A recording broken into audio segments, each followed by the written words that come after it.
What is popping out there, YouTube? What is bracking? Hope all is well with you guys. Thoughts of a predicate winner. Back at you with another one. Listen, man, I was talking to my friend earlier. A lot of y'all know him in the comments. His name is Daniel. And me and him were going back and forth on Jellyroll, man, and just how impressive this new Jellyroll album is. And we were just talking, man, like I'm not a country guy at all. Like I don't listen to country. My wife and my kids have been putting me on this Morgan Wallace guy lately. And I rock with him, bro, because he has like some boom and some bass and some 808s to his music. It's good, like chilling by the pool type music, like barbecuing, vibing type music. So I can rock with him a little bit. And because I'm rocking with him, you know, I love that song that him and Post Malone came out with together. And, you know, I'm a huge Post Malone fan. I'm a postie to the death of me, bro, ever since White Iverson.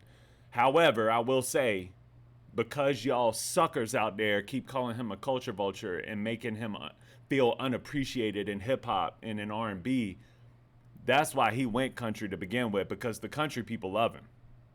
But I will say that album is hard. I like Post Malone's. So we were just talking, man, and it's like I've never been a fan of country, but I am enjoying this new wave of country music. I really am. If it's heartfelt, if it's got stuff to you know, make you feel when you listen to it, if it's got 808s, what's his name? The everybody at the bar getting tipsy. I like that. Bougie, Bamboozle. I like all these guys, man. They're dope, and I'm really enjoying the wave. So speaking on Jellyroll, man, I go way back with Jellyroll. Ever since we used to smoke a little something, and just lay back and watch people do freestyles and stuff like that. That's how I was introduced to Jellyroll, the 10-minute freestyle whenever he got released from prison. I never looked back, bro. I've always enjoyed him. I thought that he had good verses here and there on this and that. I've liked his hip-hop. I've liked his freestyles, and I like it when he sings, bro. Somebody Save Me is one of the illest songs to come out in the past decade. I would put it on the top 20 list for sure. So when this album dropped, I was like, you know, I don't know what to think, because I'm a hip-hop Jelly fan, and this is country. So with this new wave of country music being at its peak, and me being the fan of a lot of these guys that I am, i.e. Jellyroll or Posty, I'm going to check it out. Never mind this that's in the background right here. I know y'all don't think I'm talking about country music while there's country music playing in the background on this TV. I took over someone's shift, and this is what they were listening to. So don't think that I'm over here bashing country or becoming like a major country fan. While, you know what I mean? Just, you know, I just realized that looking out the corner of my screen. But no, I'm big on Jellyroll just as a human. And it's interesting because, honestly, Bootleg Kev and Jelly were sitting down earlier in the week, and they were talking about this. And Kev was like, dog, I think a lot of people are just fans of you. They don't care about the music or what you're doing and what genre it is. They're a fan of you. They saw you on going up to Congress talking about fentanyl. They saw you on Rogan, X, Y, and Z. They just love you.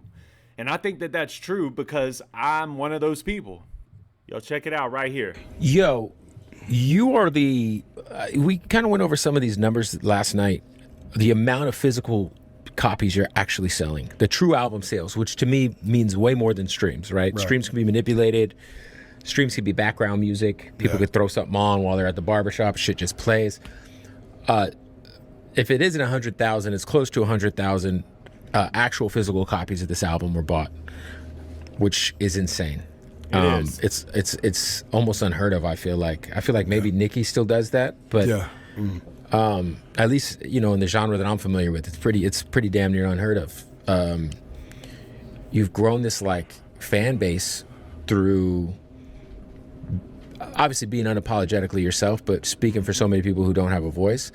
But I also feel like you have this other side of your fan base that they just love you. Right. They're not even like the music's cool, right? But they saw you on a podcast, right? They saw you they just love you. They saw you on, going and speaking to Congress. Just explain to me that connection with the fans that is, it's an anomaly in music right now to have 100,000 physical copies moved in 7 days. That's Indeed. fucking insane. No, it's great, man. It's a support in a way that I couldn't ever dreamed I'd have felt. It's like I love Kev. And I also want to say too, because I've been kind of harsh and critical on Jellyroll prior, because he came up under the Yelawolf umbrella, like the Slamerican umbrella. Yelawolf really put him on, like took him to meet Paul Rosenberg, and I'm always kind of critical that he doesn't talk enough about how Yelawolf and all that Yelawolf did for him and how Yelawolf paved a way.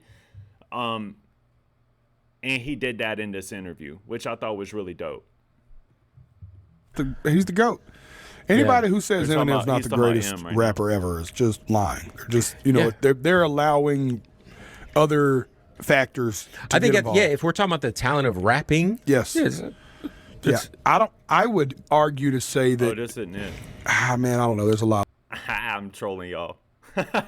I mean, I'm not here to react to the Bootleg Kev interview, but y'all should go check it out. And he really does put on for Yelawolf in that interview. He talks about how dope it was watching Yelawolf during the Love Story era, and him and Clever like riding Harleys all throughout Nashville, and there was like a eccentric vibe around it, and how that album literally paved a way and had so many hits, and maybe it was just ahead of its time. And they were saying if Love Story was released today, there would be #1 billboards all over that album. And I totally agree. It was released in a weird time. It was released right around the same time as Kendrick's To Pimp a Butterfly. And at that point in time, hip hop was very centered around, or just music in general was very centered around equality and black culture, which, you know, it is what it is. It's just where hip hop was at that point in time. But Yelawolf released an album that was sampling jazz, classical music, country, folk music, alternative rock music, hip hop, and dude, that album is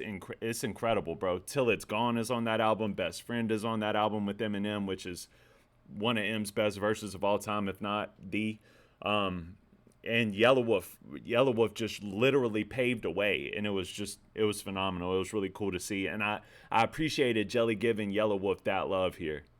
Now, if I could just get Jelly to talk about Yelawolf in that same form on like Rogan, when he goes to Rogan, then we'd be talking. That's really what I would like to see. But regardless, man, Jelly's got the biggest heart on earth. I think that he's one of the most amazing human beings we have the pleasure of seeing in that realm of artistry, entertainers, Hollywood, famous people, you know what I mean, blah, blah, blah.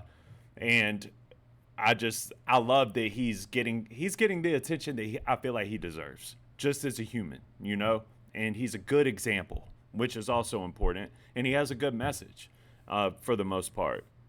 Anyway, going off on a tangent, man, let's bring it back. So what I wanted to do today is I wanted to break down and review something off of this Jellyroll album, and I couldn't figure out what I wanted to do. But I'm a big Skylar Grey fan. A lot of Eminem fans hate on Skylar Grey because she's on so many different Eminem songs and she's played a role in so many different Eminem singles.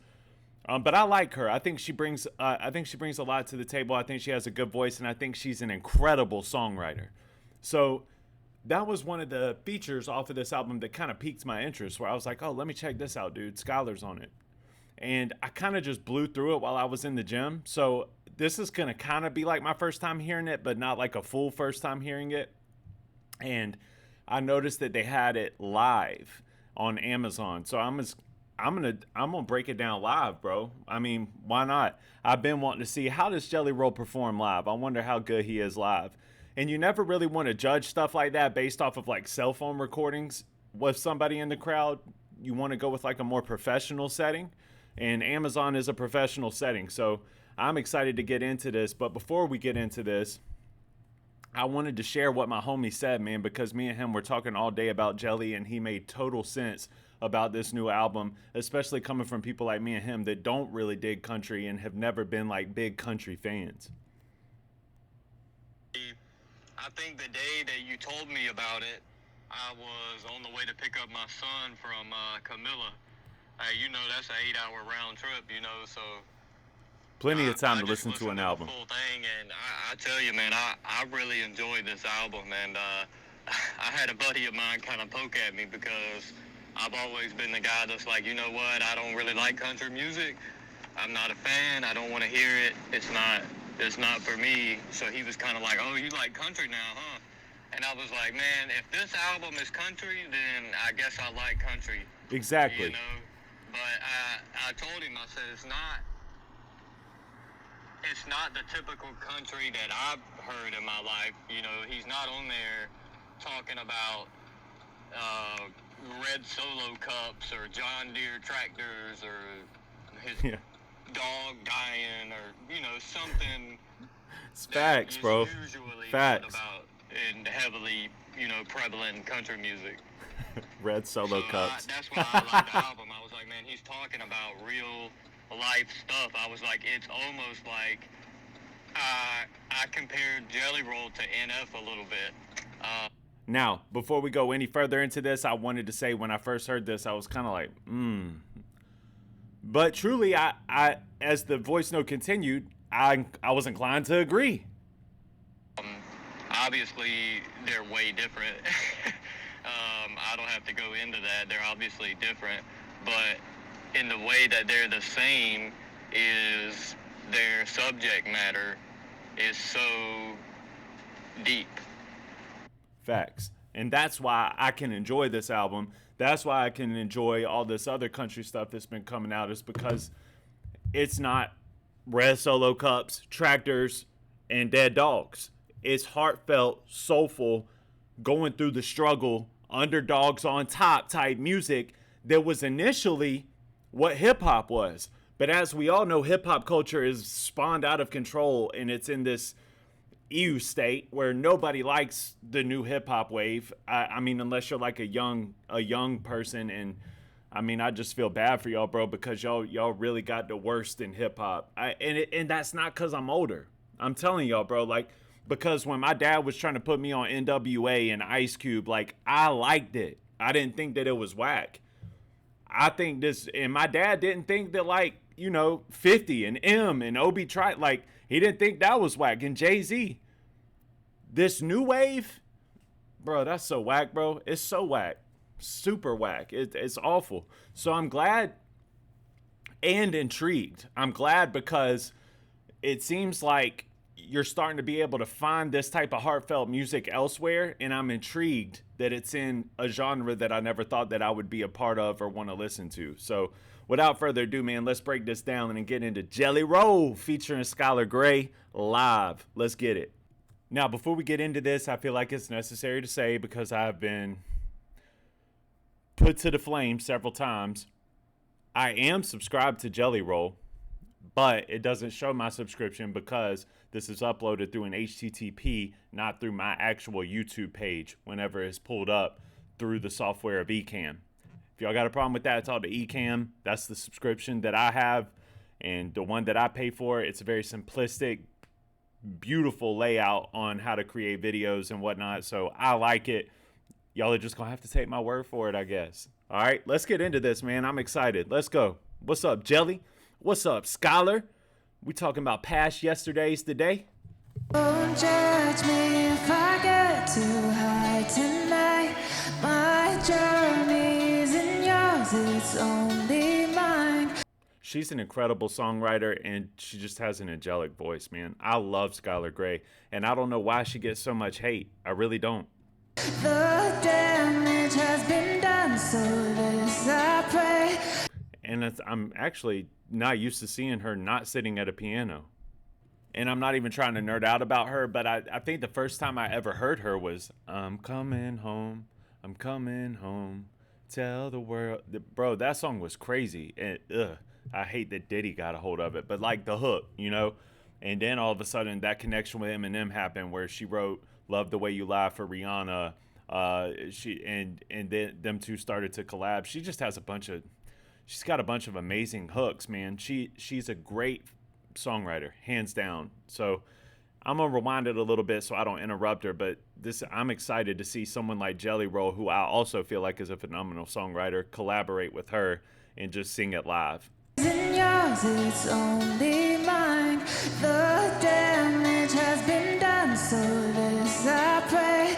God, give me the strength to get myself past yesterday. Her mom and daddy trusted, That neighbor she grew up with, they were working days and nights, so took her home from school sometimes. One day when she came home, it looked like she saw what goes. She snuck up to her room to cry, with a lifelong scar to hide. She's a beast, bro. Come on, Skylar. Young enough for princess posters, suddenly she's lifetimes older. He stole the innocence from her before she knew the meaning of the word. Hours in the shower steam, she still never felt clean when she curls into a ball. Some things you can't wash out. And see, man, like his vocal performances, it's not even like, me and my wife talk about this all the time with Jelly because we're both huge fans, and it's not like vocally or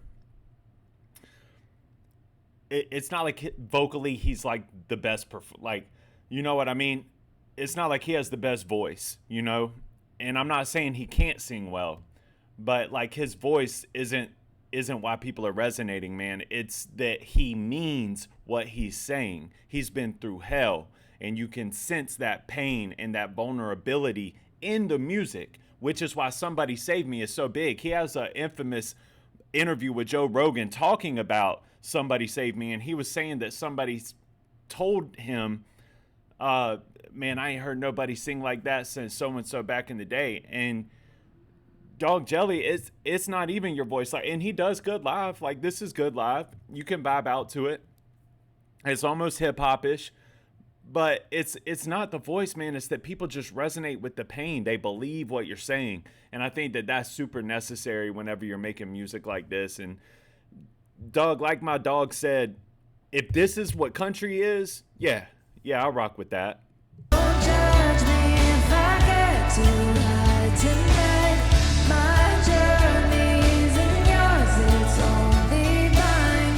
The damage has been done, so this That's important words too, man. Don't judge me if I get too high tonight. My journey it's not yours, it's mine.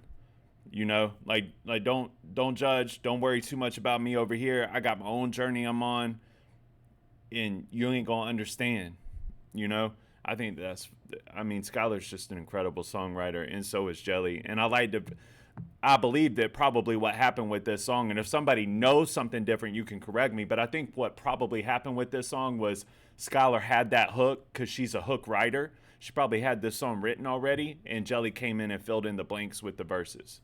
I would imagine that's probably what happened. I pray, God give me the strength to get us out past yesterday.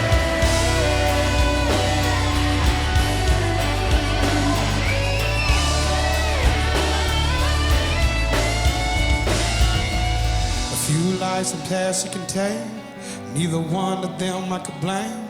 Finding ways to overcome, finding ways to keep her numb. I pray that y'all'll right that wrong, and I praise that girl will carry on. Cause you ain't the hell that you've been through, you're more than what's been done to you. You ain't the hell that you've been through. You're more than what's been done to you. Good messaging, bro. It's just good messaging that people can resonate with, and that's why everybody loves Jelly so much. Because not only, like, a lot of people got messaging like this, but when it comes from somebody that has been done to, people resonate with that. I think that's why a lot of you guys resonate with me whenever I've shared my story on here. Not in full, but just the different parts of my story that I've shared on here. I think people resonate with that because it's real and because you can sense the realness of it. I have people that, have found me on Instagram or found me on Twitter, and they they're really going through it, man. Like, people are really, really going through it. Like, people are addicts, right in the dead center of addiction and wanting to get off. People are related to people that are addicts, and and they message me, not even asking for advice, but just reaching out. Like, I just want to let you know, man, this is what I'm going through, and your story inspired me and made me feel like it's possible, and I'm just humbled by that. I'm glad that I could inspire hope in that way, but I hope that really just comes from God, That's just coming from God. God kind of set me on this path for that purpose. Like I can almost hear it in my head, like, Nelson, make sure you share your story, make sure you share your faith, and let people know where you stand, and I will help your YouTube page grow. It's just something that rings off in my head. It's a conviction almost. So I want you guys to know that's God, man. And I think that that's very similar to Jelly's story. You know, the fact that he's still living and breathing and walking around today, I think that that's God, man. And God is using him as a way to help people see. I think it's important that, because when I was in it, bro, when I was in rehab, when I first realized I was an addict and I needed help, I thought I was alone. I didn't think that anybody in the world had the same problems that I have. And that sounds silly because you know there's other addicts and alcoholics, but you think that you're different in some way, shape, or form, you know? But you get in those meetings, man, and you see people that have been sober for 20 years and they inspire hope. And you know what's even crazier and better is you're good for them too, because when you're brand new to it, it helps them remember what it was like in the beginning and makes them want to stay away from it. It's an incredible system, man.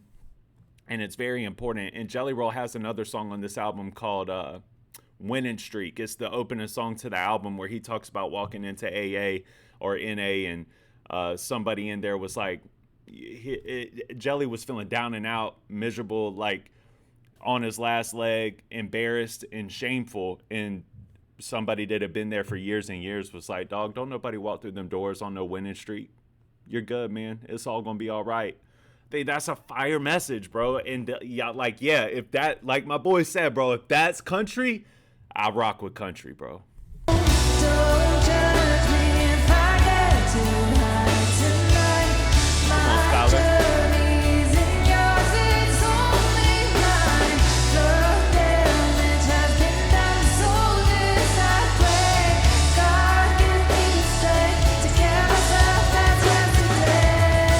In those corners you'll find that you're broken and scared. And think about the messaging there too. Like, God give me the strength to get past yesterday. What does that mean? That means God give me the strength to just get through right now.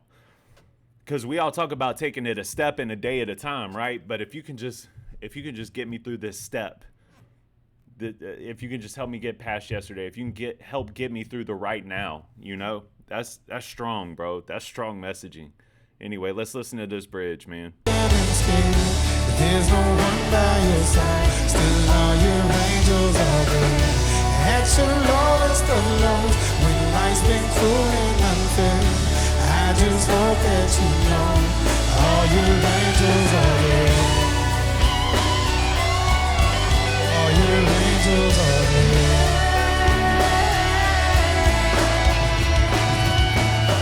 Don't judge me if I get too high tonight. It's good, bro. It's good. It's real good. I like it, man. I like this. I like the whole album. Real talk. And I'm going to try to make a connection here and see if y'all are rocking with me and see if y'all can agree. And you might not, and that's okay. But my connection is based off of, like, growing up. Like, you know what this reminded me of? This performance, like the shading, the darkness of the room, and the energy of the two artists coming together, trying to get over a hump and get upwards on the hill. It reminded me, and a lot of y'all might be too young to remember this, Aaron Lewis and Fred Durst from Limp Bizkit and Stained. They did a performance together. I'm on the outside, I'm looking in. And they did that performance together, and it was phenomenal, and it was real heartfelt, just like that. I might do that one day and break it down. But that's kind of where I feel like the new version of country came from. You know, it's or what the new version of country is. It's like what Stained was for us growing up. Because think about it, growing up, like, let's talk late 90s, early 2000s. There was that whole new metal, Linkin Park, Limp Bizkit, Kid Rock-ish era, and then Eminem jumped into this mix, right? And all of a sudden, all of this became like the biggest thing in the world. hip hop took over around, like big time took over around 2003 with 50, I believe. And then Chingy and Nelly, and like all of a sudden it was like Ludacris, it was just like commercially super successful is what I'm saying. So I was like this big hip hop kid, loved hip hop, gave me my competitive edge, taught me a lot about life, taught me how to maneuver in life, gave me a code to stand on. But for the stuff that I was going through, the heartfelt stuff, whenever I needed a good cry to a song, that's when I would turn to Stained, Linkin Park, Shine Down. Like that era of like 2000, not let's say 98, that era from like 98 to 2006, the hard rock, alternative, bro, that era of rock is dead. That rock is not what it was then, bro. I look for it actively, can never find it. Not where it hits like it hit back then. Like, and I know that y'all are gonna send me some people or whatever, but I'm just talking about overall. Like, it didn't matter if it was Stained, Audio Slave, Shine Down, Three Doors Down. Like there were so many groups you could gravitate to, and it was so heartfelt, and it pulled on your heartstrings. And I love it when hip hop does that. But this new Jellyroll album reminds me of that. It's like, it's titled Beautifully Broken, I think, or Beautifully Unbroken, something like that. It's titled in that way, like, come here, and here's a hug, here's something you can cry to, here's something you can smile to. So honestly, I just want to salute Jellyroll, bro, for this is the first country album I've ever played front to back, didn't skip anything, and really enjoyed it. So I gotta salute that, and it does remind me of that Stained era. Not technically sonically, but just the feel that I get from it, which is the most important thing about music to me. That might be a hot take, man, but I bet you now that I said it, a bunch of y'all are gonna agree with it. So anyway, man, thank y'all for watching. It's been fun, and I was before I go, I also want to give a big shout out to Jellyroll for losing weight. He has lost over 100 pounds. I think that that's something to be saluted. It ain't easy. Ain't nothing easy about it. And I just want to say that I think that that's super dope, bro. I know what it took for me to lose 100 pounds, and I super salute it. And unfortunately, he's still pretty large, so he might not get the credit that he deserves for it, but I think that it's awesome. And I just super want to salute that, man. Because all right, so when you lose a lot of weight, a lot of people look at you, especially when you're in recovery or when you're California sober, as some people would say.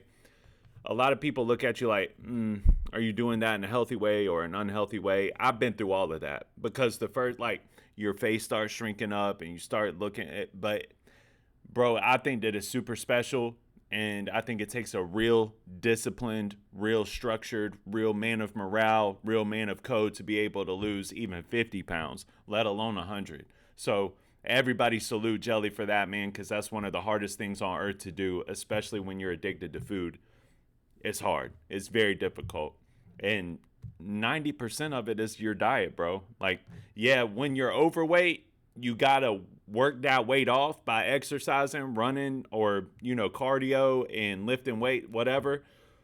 But in order to keep it off, you have to completely change your diet. So I just wanted to shout him out for that too, man. I think that that's super dope. So yeah, man, thank y'all for watching. Like and subscribe if you're new. And I will see you on the next one in just a few minutes. All right? Peace. Oh, and by the way, let me know in the comments, man, because YouTube is doing this thing at the end wherever they put up a video over here in the corner that's recommended based off of what the viewer normally watches. So let me know if they nail that. All right? Peace.